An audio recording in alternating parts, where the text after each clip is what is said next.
everybody, and welcome to Two Mommy Podcast, where touched out meets outnumbered. I don't think I said this last episode, so I'll say it twice. Where touched out meets outnumbered, because that is me. I am a two mommy.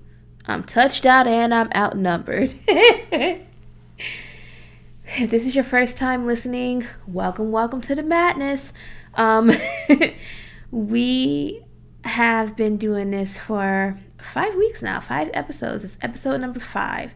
So I'm super excited. We're really just trucking along. I'm proud of me, honey. This is something that I'm enjoying doing. So thank you to everyone that listened and to last week's episode or any episode before that. Thank you so much for all of the love that you've shown us on social media. Shout out to my mama, because she loves everything that I do. My greatest supporter.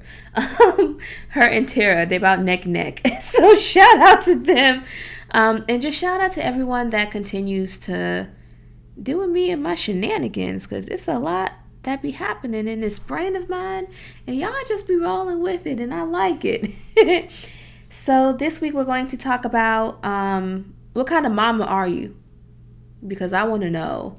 And we're going to talk about the kind of mom that I am or that I want to be.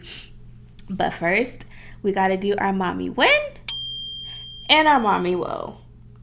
So, my mommy win this week is that Mackenzie slept 8 hours straight. That deserves a hand clap to Jesus, because she isn't too bad, like, sleeping at all. So, she'll go to sleep and then she'll wake up maybe around 4. And then she'll go back to sleep until it's time to wake up for the day. But last night, she went to sleep at 8 and woke up at 6. Is that 8 hours? Yeah. Yep, it sure is. It's more than 8 hours. So she went to sleep at 8 and woke up at 6. I think that's 10 hours. Oh, even better. She usually takes a bottle at night, but I think I may have put some extra rice in her milk. And that thing had that girl knocked out, child, mouth open, bonnet over her eyes and everything. So that is my mommy win. My mommy woe for this week is that I really got frustrated with my kid and my big kid, Bryce. And we really had to have a deep heart-to-heart. So let me give you some background on Bryce. He is an amazing, spirited child. I believe that the words that you say about your kids really, really stick. So I don't call him terrible, because he's not. He is a joy to be around. He just has a lot of energy. And sometimes his energy can be at times where we have to wind down. That can be a little frustrating. A lot of times he likes to play, with us and kind of do this thing where we're putting on his pajamas. He'll like run all over the bed and we're catching him, and, he's silly and laughing and falling out, and Mackenzie is dying laughing over there. But, for an adult, that can be really frustrating because we've already gone through that phase of life. And so what I've learned with my child is that I'm trying to work through my own dealings with being frustrated, because that is something that I hate, but something that I feel like I can easily get frustrated, especially when things are not going the way that I want them to. And so sometimes he gets frustrated because he doesn't always know how to communicate his need. And so having to interpret that and then deal with my frustration while dealing with his frustration is definitely a learning curve. And I am definitely a millennial mama. And what I mean by that is that I don't know that I'd call myself gentle. I think maybe kind of gentle is better to say. But, I just try to communicate with my child and really figure out what's going on, because sometimes he may be upset and crying, and it may be just that he can't tie his shoes because he don't know how. And that's something that's easy for me to fix, but we have to kind of work through your frustration and get to the root of your problem so that we can solve it. So kind of having to communicate that with a toddler is ridiculous. It's really hard and he's 2, but it's taught me so much about how I can better communicate with other people and how I can express my need. And my goal for my kids is to be able to learn how to express their needs at a young age, because I was not able to do that as a kid or even as a young adult. It took me a long time to really understand my emotions and how to express them and how to be vulnerable and tell people how I feel. And it's definitely something that I continue to work on. So my goal for my kids is that they're able to do this at a young age, so that when they get to be 33 like me, they've already got it down pat and they're able to be great communicators. So I don't know if I would call it a mommy whoa. It's a mommy learning, because that's what we're doing.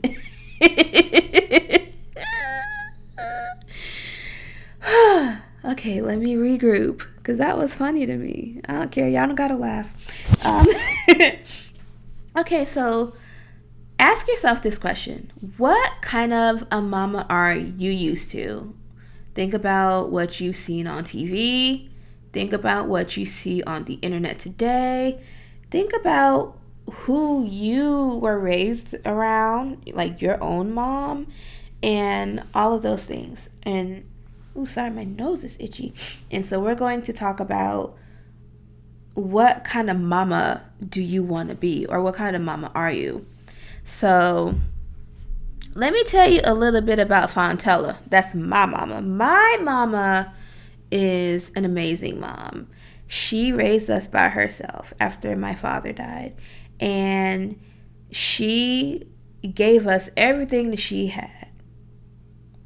And I can only imagine how incredibly frustrating it was to be raising 3 children alone, especially when that's not what you signed up for.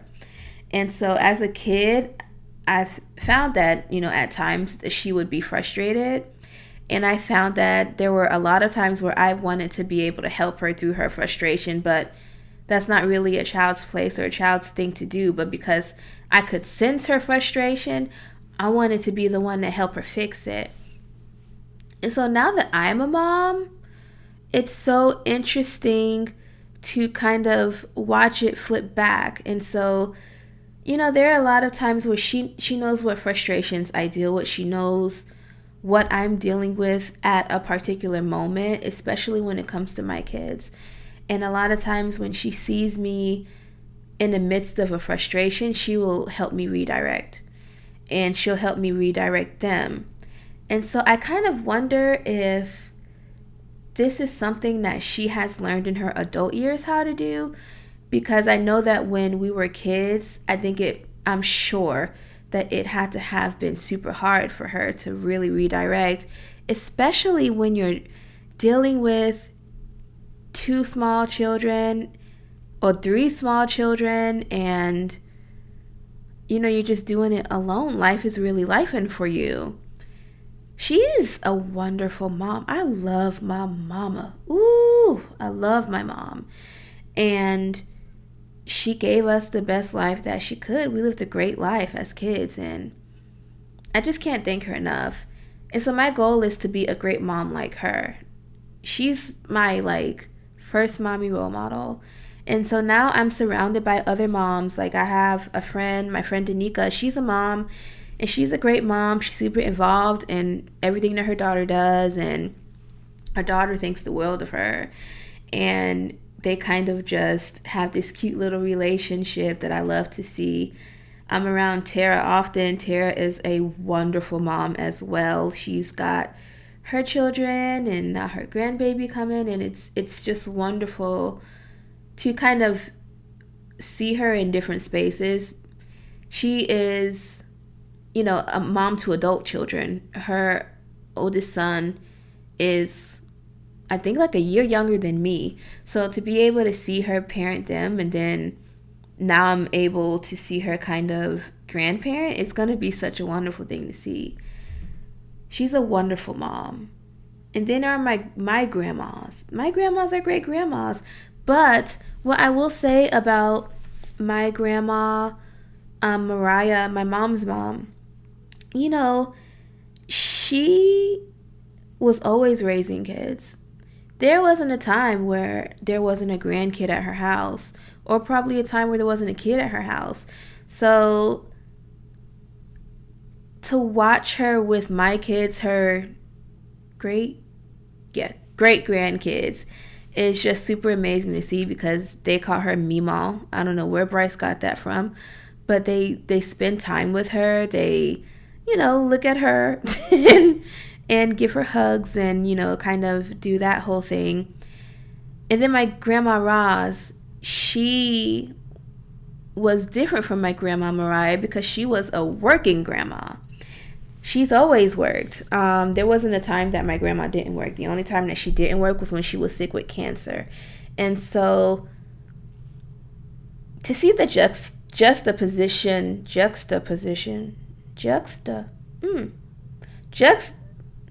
I'm not going to use that word. To see them be so different, but kind of still give us what we need as like kids and grandkids and things like that, has been super amazing to see. Like I said earlier, my mom's at a different stage in her life now. She's grandparenting. She's still parenting us because we're all still learning, but she is grandparenting, and it is beautiful to see, because it makes her so soft. And it's nice to see her soft, because I know that life hasn't always been soft for her. So it's just a wonderful thing to see. And I want for you to think about how your mom is, and what your mom is like, and what that really looks like in how you are parenting. And then also the moms that you're around. Like I said, I got Tara, I got Danica. I have other mommy friends. I have Joette, she's a super organized mom. Like, we all kind of have different ways that we parent our kids, and it's always the best for our kids, and our bottom line is that we always want the best for them. Then there are influencer moms. And the great thing about influencer moms is that they show us that we're not alone. A lot of times, to be able to watch another like influencer mom go through something that I'm going through, or that I've been through, or just to see the humanity in it on like film, is always so interesting.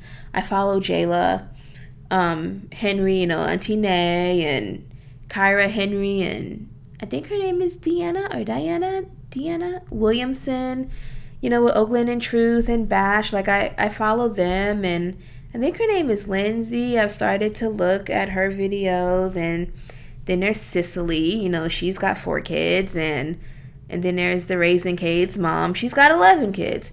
So it's always wonderful to see the way that they raise their kids, and kind of look at similarities with it. But also, something that is super duper hard is to be able to kind of see the romanticizing of the way that they kind of parent their kids. And I think that the hardest thing about that is the fact that we're all different. We all... Come on. She's hungry. Mommy? Yes, Bryce? Cheese. Come here. Apparently, I have a guest host. Mommy. Yes. Cheese. Jeez, let's say hello. Hi. Hi. This is Bryce. Mommy is talking about... Hey, don't touch that. Mommy is talking about other mommies. Isn't that cool? Let's take a quick break and we'll finish this conversation. Okay, sorry about the interruption, but we are back. We were talking about influencer moms and how great it is to be able to see the humanity of parenting, but then also on the downside, sometimes watching them because they are in a place where I'm not financially. And this is only me judging a book by what I can see. And so, I'll see them go on trips, and I'll see them, be able to do things for their kids that I'm not able to. So like Operation Nikki, I love watching her organizing videos. But honey, Nikki has everything that you want as far as organizing goes. She has like her snack cart set up, everything kind of in its place. And unfortunately, I'm just not at that place right now. I can't afford to keep snack stock like that. We live on a tight budget. And so I know that there have probably been times where they've been here too, and maybe influencing has been a great way to help them pay bills. I would love to get there. I would love to be able to use this space as a way for me to make extra money for my family. So I think sometimes watching those parts of it is a little bit difficult for me because those things I can't relate to right now. And I always wanted to be able to be authentic and show what it's like for me being a mom. So you know what? When I get to that place where I'm able to do those things for my kids, I'll probably show that too, just like they do, because it makes them proud to be able to take care of their kids the way that they do. And so all of these things kind of mesh together and kind of probably form the mom that either you want to be or the mom that you are. And so my question to you is, how far are you from that person? Are you super far from, being the mom that you want to be, or are you close to it? I think I still have a ways to go, but I know that I am doing pretty good. And I'm sure that you are too. Because the thing that no one tells us about being a mom is how hard it actually is. That was not in the instruction manual when changing diapers was down.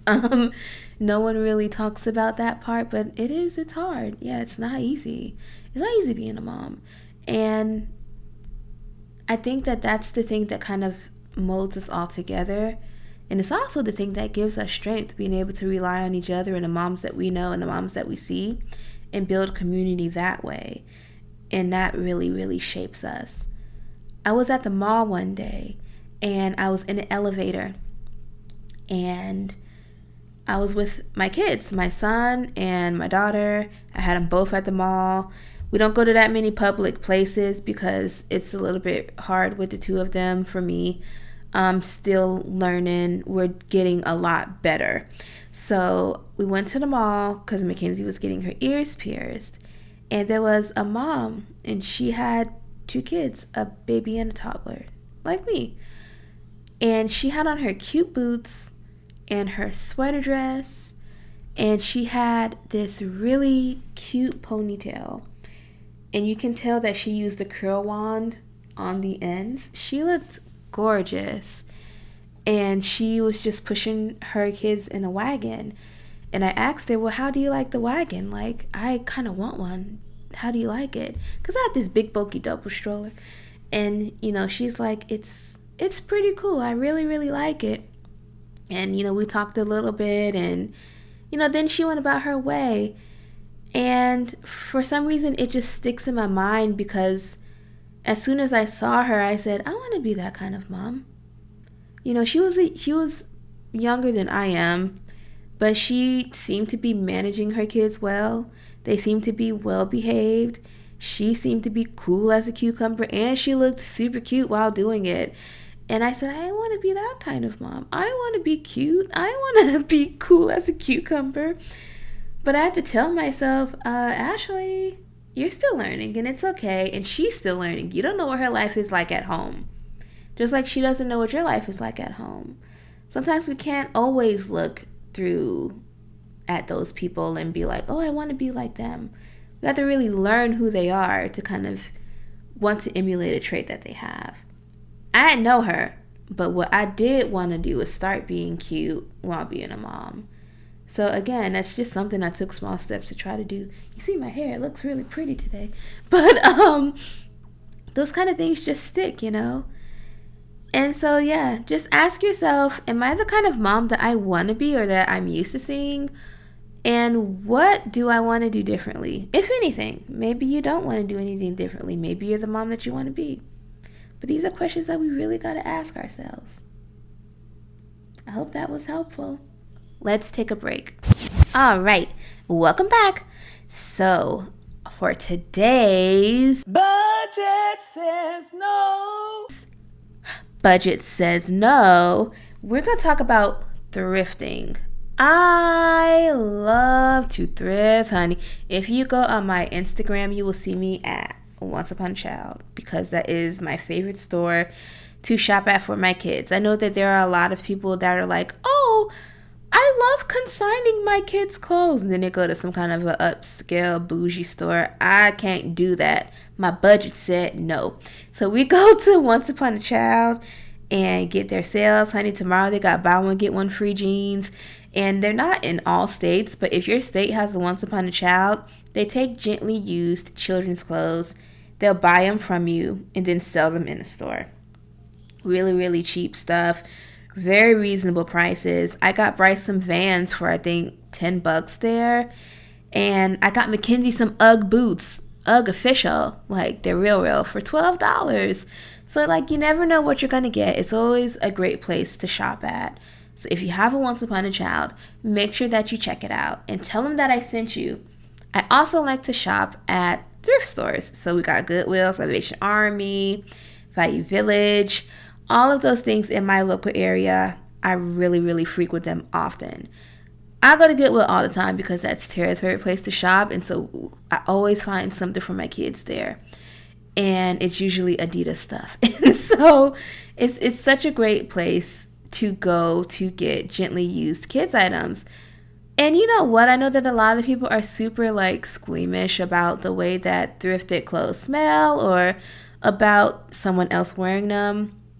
But you wash them really good, which I know you'll do before your kids wear them, and you just make it work. You know what? If your budget says yes and you're able to go to non-thrift stores all the time or retail stores, then that is wonderful.